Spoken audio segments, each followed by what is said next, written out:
Dumna airport road पर बंजारी माता मंदिर के पास देर रात एक तेज रफ्तार कार पेड़ से जा टकराई। कार के पेड़ से टकराने के बाद उसमें आग लग गई और देखते ही देखते कार आग का गोला बन गई। गनीमत ये थी कि घटना के तत्काल बाद राहगीरों ने समय रहते कार में सवार 2 लोगों को बाहर निकाल लिया। इस घटना की जानकारी लगते ही दमकल विभाग का अमला मौके पर पहुंच गया।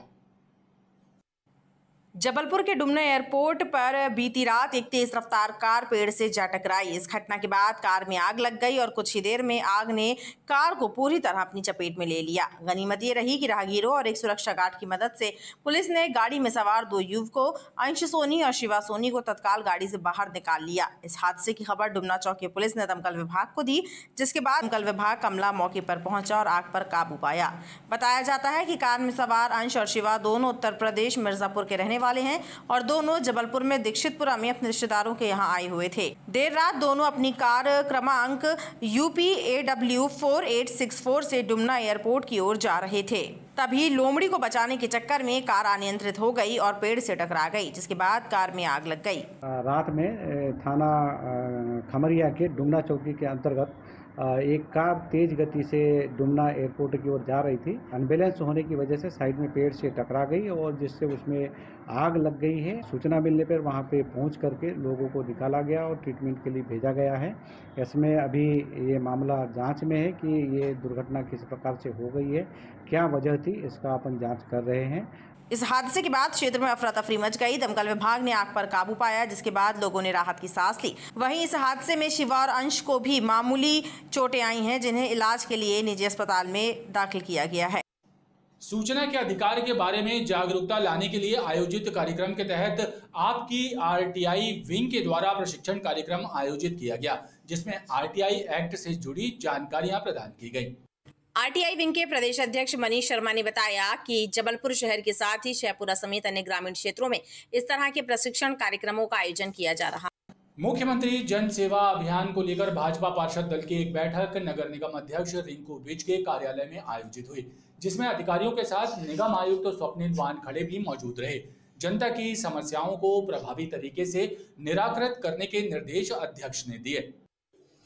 नगर निगम अध्यक्ष कार्यालय में भाजपा पार्षद दल की एक बैठक आयोजित हुई, जिसमें पार्षदों ने निगम आयुक्त को बताया कि वार्डों में कुछ ठेकेदारों ने काम ले लिया है लेकिन कार्य नहीं कर रहे हैं, जनता परेशान है। इसी प्रकार जल संकट और जल प्लावन की समस्या व्याप्त है, लेकिन विभागीय अधिकारी ध्यान नहीं दे रहे हैं। बैठक में मुख्यमंत्री जन सेवा अभियान में आ रही शिकायतों पर भी विचार विमर्श किया गया।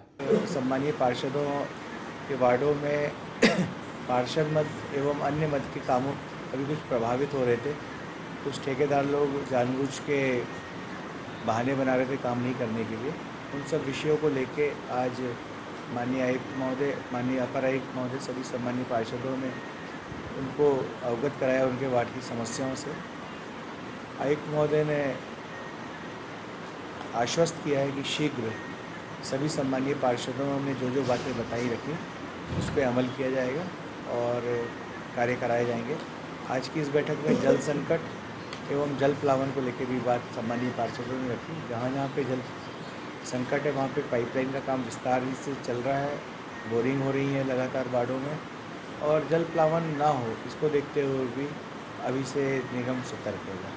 बैठक में नगर निगम अध्यक्ष ने अधिकारियों को निर्देश दिए कि अभियान के दौरान आने वाली जनता की शिकायतों पर त्वरित कार्रवाई कराएं ताकि सरकार की मंशा पूरी हो सके।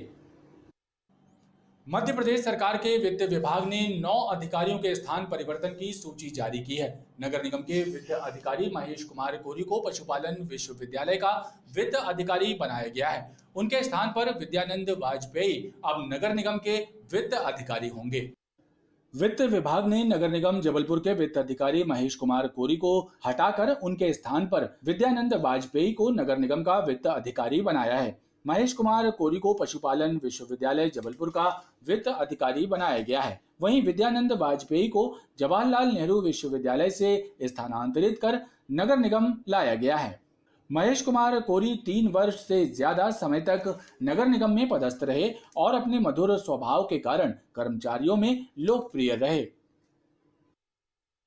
जिला न्यायालय के गेट नंबर 4 के पास कचरे के ढेर में शाम को तेज आवाज के साथ धमाका हुआ।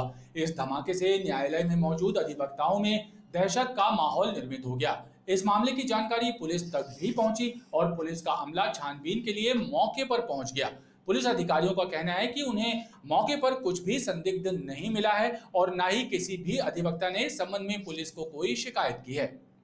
जबलपुर जिला न्यायालय से लगी दीवार के पास एकत्र कचरे के ढेर में देर शाम जोरदार धमाका हो गया।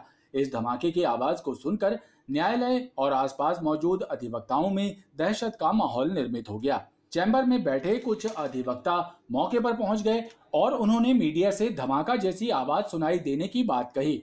हालांकि इस बीच ओमती थाना पुलिस तक भी मामले की जानकारी पहुंची, जिसके बाद थाने का अमला मौके पर पहुंच गया। पुलिस अधिकारियों का कहना है कि कचरे के ढेर में उन्हें कोई भी संदिग्ध वस्तु नहीं मिली और न ही इस संबंध में किसी अधिवक्ता ने उन्हें कोई शिकायत या जानकारी दी। हालांकि पुलिस ने मामले में जांच करने की बात कही है। हम सभी लोग आज वर्किंग आवर में थे जिला न्यायालय डिस्ट्रिक्ट कोर्ट जबलपुर में। तो लगभग 5:30 के बाद की ये घटना है। मैं तो लाइब्रेरी में बैठा था और तमाम अधिवक्ता और जो कोर्ट में काम करने कर्मचारी आए हुए थे और पक्षकार आए हुए थे। इतनी तीव्र आवाज़ थी कि पूरी बिल्डिंग हिल गई। जब हम लोग अंदर बैठे हुए थे तो वो बिल्डिंग जब हिली तो हम लोगों को लगा कि क्या तीव्र घटना हुई है, जिसकी आवाज़ इतनी भयंकर, जिसको कहते हैं कि आप मतलब सुनते हैं तो एकदम से डर जाते हैं, वैसा हम लोग डरे। और जब हम सभी अधिवक्ता बोले कि बाहर निकलो तो पूरी बिल्डिंग से बाहर निकले तो वो पता चला कि यहाँ लॉकअप रूम के बाजू में आग लगा करके किसी चीज़ का विनिष्टीकरण मतलब उसको डिस्पोजल किया जाता है, वो किया जा रहा था। तो अब ये नहीं पता कि इस डिस्पोजल में क्या था क्या नहीं, लेकिन ये है कि जिला न्यायालय डिस्ट्रिक्ट कोर्ट की पूरी बिल्डिंग ना हिल गई थी। और हम लोग लाइब्रेरी में बैठे रहे और तमाम अधिवक्ता सब लोग कर्मचारी वगैरह जिला न्यायालय से बाहर निकल आए थे कि ये सोच रहे थे कि कहीं किसी की जान न चली जाए, क्योंकि पत्थर भी लगे हुए, गिर भी सकते हैं। और इसी के बाजू में लॉकअप रूम था तो यहाँ पे पूरा धुआं वगैरह चला गया। न्यायालय परिसर से लगी दीवार के पास किस तरह की धमाके की आवाज हुई, इसे लेकर लोगों में भी तरह तरह की चर्चाएं सरगर्म रहीं। बरेला के ग्राम डूंडी के सरपंच पंकज पटेल पर गांव की महिला से छेड़छाड़ करने का मामला दर्ज किया गया है। इस प्रकरण को झूठा बताते हुए सरपंच समर्थक एसपी कार्यालय पहुंचकर निष्पक्ष जांच कराने की मांग को लेकर एसपी के नाम एक पत्र सौंपा है। ग्राम पंचायत डूंडी के सरपंच पंकज पटेल पर दर्ज मामले की निष्पक्ष जांच कराने की मांग को लेकर पहुंचे ग्रामीणों ने एडिशनल एसपी प्रदीप शेंडे को एक मांग पत्र सौंपा है। हम लोग ये चाहते हैं कि एक गलती तो ये हुई है कि वहाँ पे उन्होंने जो शिकायत दर्ज करी राधाबाई जी ने, तो वहाँ पे बिना विवेचना किए, बिना संज्ञान लिए और एफआईआर दर्ज कर दी गई, जो कि पूर्णतः गलत है। और हम ये चाहते हैं, निवेदन यहाँ करने यही आए हैं हम कि उक्त मामले पे उसकी विवेचना की जाए, जांच की जाए और उसका अगर गलत है तो उसको खारिज की जाए और बिना उसका कोई कार्रवाई ना की जाए। बरेला थाने के ग्राम पंचायत ड्यूटी से संबंधित है। इसमें एक महिला के द्वारा वहाँ के सरपंच के विरुद्ध कंप्लेंट की गई थी, जिसपे सरपंच के विरुद्ध भारतीय दंड विधान के अंतर्गत अपराध पंजीबद्ध किया गया है। उसी को लेकर के वहाँ के लोग आए थे सरपंच के फेवर में। उनके द्वारा ज्ञापन दिया गया है कि इस मामले की जाँच कर ली जाए, क्योंकि ये मामला अभी रजिस्टर्ड हुआ है और इन्वेस्टिगेशन में है और जिसमें जो एविडेंस आएंगे उसके अकॉर्डिंग हम विधि सम्मत कार्रवाई करेंगे। एएसपी ने इस मामले की निष्पक्ष जांच कराने का आश्वासन दिया है। दैनिक भास्कर समर कैंप में एक और जहां नए कोर्सेज प्रारंभ हो रहे हैं, तो वहीं अलग अलग विधाओं की क्लासेस में प्रतिभागियों को हर दिन कुछ नया सीखने को मिल रहा है। मंगलवार से भास्कर समर कैंप में पर्सनालिटी डेवलपमेंट की नई क्लासेस शुरू हुई। इस वर्कशॉप में अभिषेक अग्रवाल ने प्रतिभागियों को अपनी पर्सनालिटी को इम्प्रूव करने के गुर सिखाए। दैनिक भास्कर समर कैंप की विभिन्न विधाओं की क्लासेस में प्रतिभागियों को हर दिन कुछ नया सीखने को मिल रहा है। वहीं समर कैंप में नए कोर्सेज के प्रारंभ होने का सिलसिला भी जारी है। मंगलवार से समर कैंप की पर्सनालिटी डेवलपमेंट की क्लास का आगाज हुआ। इस वर्कशॉप में प्रतिभागियों ने पहले ही दिन प्रशिक्षक अभिषेक अग्रवाल का मार्गदर्शन प्राप्त करते हुए अपनी पर्सनालिटी को इम्प्रूव करने के गुर सीखे। पहले ही दिन इस क्लास में प्रतिभागी उत्साहित नजर आए। दैनिक भास्कर में आज ये वर्कशॉप करी गई, कार्यशाला रखी गई पर्सनालिटी डेवलपमेंट में। इसमें बच्चों ने भाग लिया और आज मैंने बच्चों के साथ डिस्कस किया कैसे अपनी पर्सनालिटी को इम्प्रूव करें, कैसे बॉडी लैंग्वेज पर ध्यान दें, किस प्रकार कॉन्फिडेंस को बनाए रखें, क्योंकि आने वाले समय में जब ये बच्चे बड़े होकर कॉरपोरेट्स में जॉब करेंगे, अपने बिज़नेस शुरू करेंगे, तो कॉन्फिडेंस इनके लिए बेहद ज़रूरी होगा। भास्कर की तरफ से ये बहुत अच्छा प्रयास है शहर के बच्चों को इस तरह का बढ़ावा देने के लिए, और मैं आशा करता हूँ सभी माता पिता अभिभावक अपने बच्चों को इस वर्कशॉप में भेजें। Today class was amazing that we have learned something related to a personality development, how we have to talk way, walking, handshake and a body language that we have to say on. इसी तरह interior design की class में भी प्रतिभागियों को हर दिन नए tips मिल रहे हैं। प्रतिभागियों को क्लास में थर्टिकल पार्ट, पेपर पर डिजाइनिंग जैसी मेथड सीखने को मिली। हमारा आज 7th डे है जिसमें हम बच्चों को जो ट्रेनिंग प्रोवाइड करें। अभी उनको थियोरेटिकल पार्ट पे हम लोगों ने काम किया, बट नाउ 2 दिन से हम प्रैक्टिकल ट्रेनिंग उन्हें प्रोवाइड कर रहे हैं, जिसमें बच्चे पेपर पे डिज़ाइनिंग कर रहे हैं, प्लानिंग कर रहे हैं कि किस तरह से रूम एरिया होना चाहिए, कैसे रूफ एरिया होना चाहिए, एवरीथिंग वो पेपर वर्क कर रहे हैं। मैं भास्कर समर कैंप में आई हूँ इंटीरियर डिज़ाइनिंग सीखने। मैंने यहाँ पर बहुत कुछ सीखा है। आज हम लोग रूम डिज़ाइन कर रहे हैं, और उससे पहले सर ने सारी चीज़ रूम के बारे में बताई, फर्नीचर प्लेसमेंट कैसे करना है, फॉल सीलिंग कैसे करनी है, टाइल्स कैसे लगानी है, सब कुछ समझ में आ रहा है। जी, हम इंटीरियर डिज़ाइनिंग सीखने आए हैं और अभी हम लोग की 7th क्लास चल रही है। अभी हम लोग रूम डिज़ाइन कर रहे हैं, उसमें फ़र्नीचर कैसे लगाते हैं और ड्रेसिंग कैसे सेट करते हैं, टीवी यूनिट जैसे कहाँ लगाते हैं, वो सब अभी सीख रहे हैं। जी, अच्छा लग रहा है, नई चीज़ सीखने को मिल रही है हमें। वहीं कैलीग्राफी और हैंड राइटिंग की क्लास में प्रतिभागी बच्चों का उत्साह भी देखते ही बन रहा है। बीते 10 दिनों से इस विधा को सीख रहे प्रतिभागियों की हैंड राइटिंग पूरी तरह इम्प्रूव हो गई है, जिससे बच्चों के चेहरों पर खुशी साफ नजर आ रही है। प्रशिक्षक शैलेंद्र अग्रहरी हर दिन प्रतिभागियों से रिवीजन करवा रहे हैं ताकि उनकी हैंड राइटिंग में पूरी तरह सुधार हो सके। यहाँ पर बच्चों ने कैलीग्राफी सीखी, बच्चों ने अपनी हैंड राइटिंग में बहुत ही अच्छा सुधार किया और प्रत्येक बच्चा बढ़ चढ़कर हिस्सा ले रहा है और हर बच्चे की राइटिंग बहुत ही सुंदर हो गई है, जो कि अब अपनी कापियों में और अपने स्कूल में अच्छी राइटिंग लिख सकेंगे और अच्छे नंबर प्राप्त करेंगे। मैं यहाँ भास्कर समर कैंप में कैलीग्राफी और राइटिंग सीख रहा हूँ और यहाँ अभी बस राइटिंग और कैलीग्राफी ख़त्म ही होने वाला है और हम लोग ने बहुत कुछ सीख लिया है। और यहाँ पे जो हम लोग की राइटिंग में जो गलती हो रही थी वो अभी सुधर गई हैं और अभी बस 2 दिन की क्लास बची है, अभी हम लोग और सीख पाएंगे 2 दिन में। तो अभी तो यहाँ पे बहुत अच्छा लग रहा है, बहुत सारे दोस्त भी बन गए हैं और सब लोग एकदम अच्छे से लिख रहे हैं, सर की सब लोग बात मान रहे हैं। सर भी बहुत अच्छे से, अगर कुछ नहीं बनता तो सर भी अच्छे से समझा देते हैं। यहाँ पर मैं कैलीग्राफी और राइटिंग सीखने आई हूँ। यहाँ पे सर बहुत अच्छा पढ़ाते हैं। मेरे कज़िन भी यहाँ पे सीखने आए हैं, मैं उनके जैसा सीखना चाहती हूँ। इसके अलावा समर कैंप की डांस, वैदिक मैथ्स, अबेकस, फैशन डिजाइनिंग जैसी अलग अलग विधाओं की सभी क्लासेस में प्रतिभागियों को कुशल प्रशिक्षकों का मार्गदर्शन मिल रहा है। जिले में ऑपरेशन शिकंजा अभियान के तहत जुआरियों सटोरियों के विरुद्ध प्रभावी कार्रवाई का अभियान जारी है। इसी कड़ी में पुलिस की टीम ने ग्वारीघाट थाना क्षेत्र नर्मदा नगर के पास कुख्यात सटोरिये नितिन गडरिया के सट्टे के अड्डे पर छापा मारा। इस दौरान मौके पर 15 सटोरिये पकड़े गए, जिनसे 23,000 रुपए सट्टा पट्टी जब्त की गई। पुलिस पकड़े गए सभी सटोरियों को पैदल थाने ले गई। कार्रवाई के दौरान सटोरिये नितिन के भाई को भी पुलिस ने मौके पर दबोच लिया। जिले में ऑपरेशन शिकंजा के तहत जुआरियों और सटोरियों की धरपकड़ जारी है। कुख्यात सटोरिये नरेश ठाकुर के विरुद्ध हुई कार्रवाई के बाद मंगलवार को पुलिस की टीम ने नर्मदा नगर ग्वारीघाट में शातिर सटोरिये नितिन गडरिया के सट्टे के अड्डे पर छापा मारा। अचानक हुई इस कार्रवाई के दौरान पुलिस को मौके पर 15 लोग सट्टा खेलते और खिलाते मिले, जिनसे 23,000 रुपए बरामद किए गए। हालांकि कार्रवाई के दौरान नितिन गडरिया फरार हो गया, लेकिन उसके भाई को पुलिस ने दबोच लिया। पुलिस पकड़े गए सभी सटोरियों को पैदल थाने लेकर पहुंची, जहां उनके विरुद्ध प्रकरण दर्ज किया गया।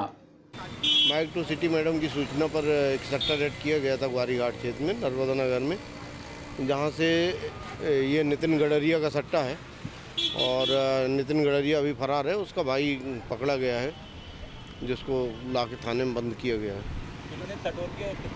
कुल 15 सटोरियों को लाके यहाँ ग्वारीघाट थाने में दिया गया है।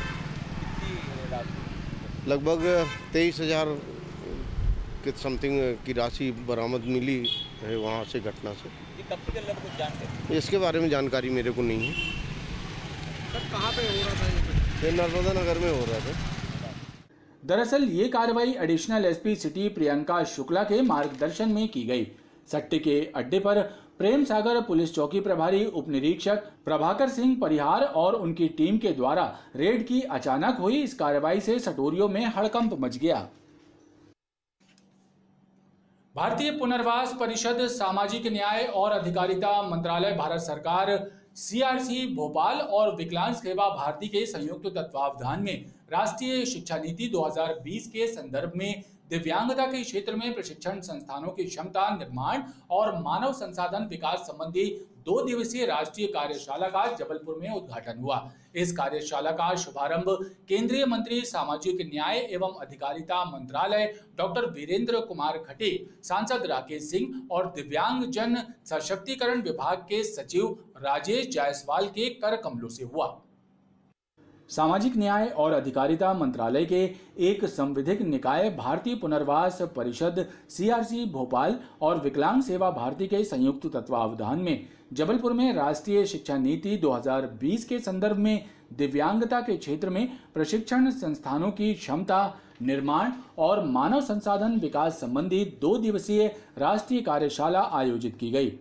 मंगलवार को केंद्रीय मंत्री डॉक्टर वीरेंद्र कुमार ने सांसद राकेश सिंह और दिव्यांग जन सशक्तिकरण विभाग के सचिव राजेश अग्रवाल की उपस्थिति में कार्यशाला का उद्घाटन किया। इस कार्यशाला का मुख्य उद्देश्य नई लागू की गई शिक्षा नीति 2020 के आधार पर किस तरह से दिव्यांगों का शिक्षण प्रशिक्षण पुनर्वास किया जा सके, इस विषय पर अलग अलग सत्रों में विचार कर एक रणनीति तैयार करना है ताकि दिव्यांगों को इसका पूरा लाभ मिल सके। इस कार्यक्रम में जन अभियान परिषद के उपाध्यक्ष डॉक्टर जितेंद्र जामदार, क्षेत्रीय निदेशक स्पेशल ओलंपिक भारत मध्य प्रदेश और उप निदेशक भारतीय पुनर्वास परिषद सुबोध कुमार मुख्य रूप से शामिल हुए।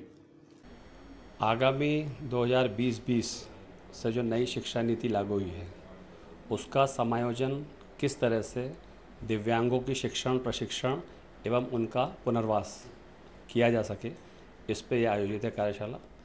Rehabilitation council of India RCI Delhi, जो कि भारत सरकार सामाजिक न्याय एवं अधिकारिता मंत्रालय के अंतर्गत आता है, उनके माध्यम से कार्यशाला आयोजित की गई है और CRC भोपाल ने इसका पूरा कोऑर्डिनेशन किया है और जबलपुर में विकलांग सेवा भारती NGO ने इसका पूरा व्यवस्थाएं की है।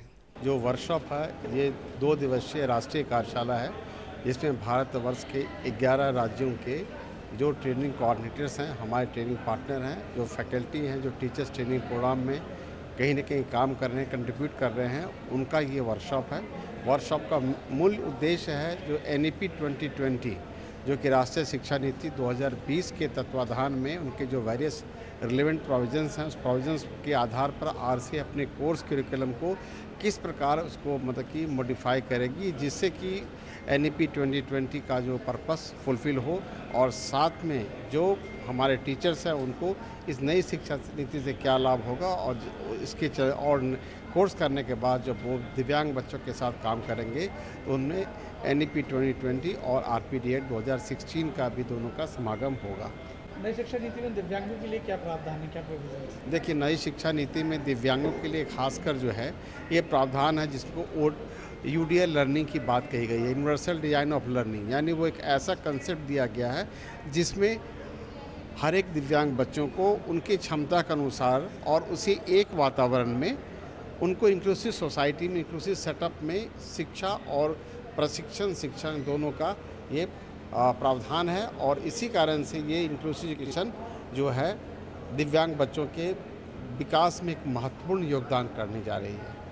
इस कार्यशाला में देश के 11 राज्यों से दिव्यांगता के क्षेत्र में काम करने वाले कोऑर्डिनेटर फैकल्टी शामिल हो रहे हैं। इस प्रशिक्षण कार्यशाला का समापन बुधवार को होगा। खबरों का ये क्रम लगातार जारी है, आप देखते रहिए BTV न्यूज।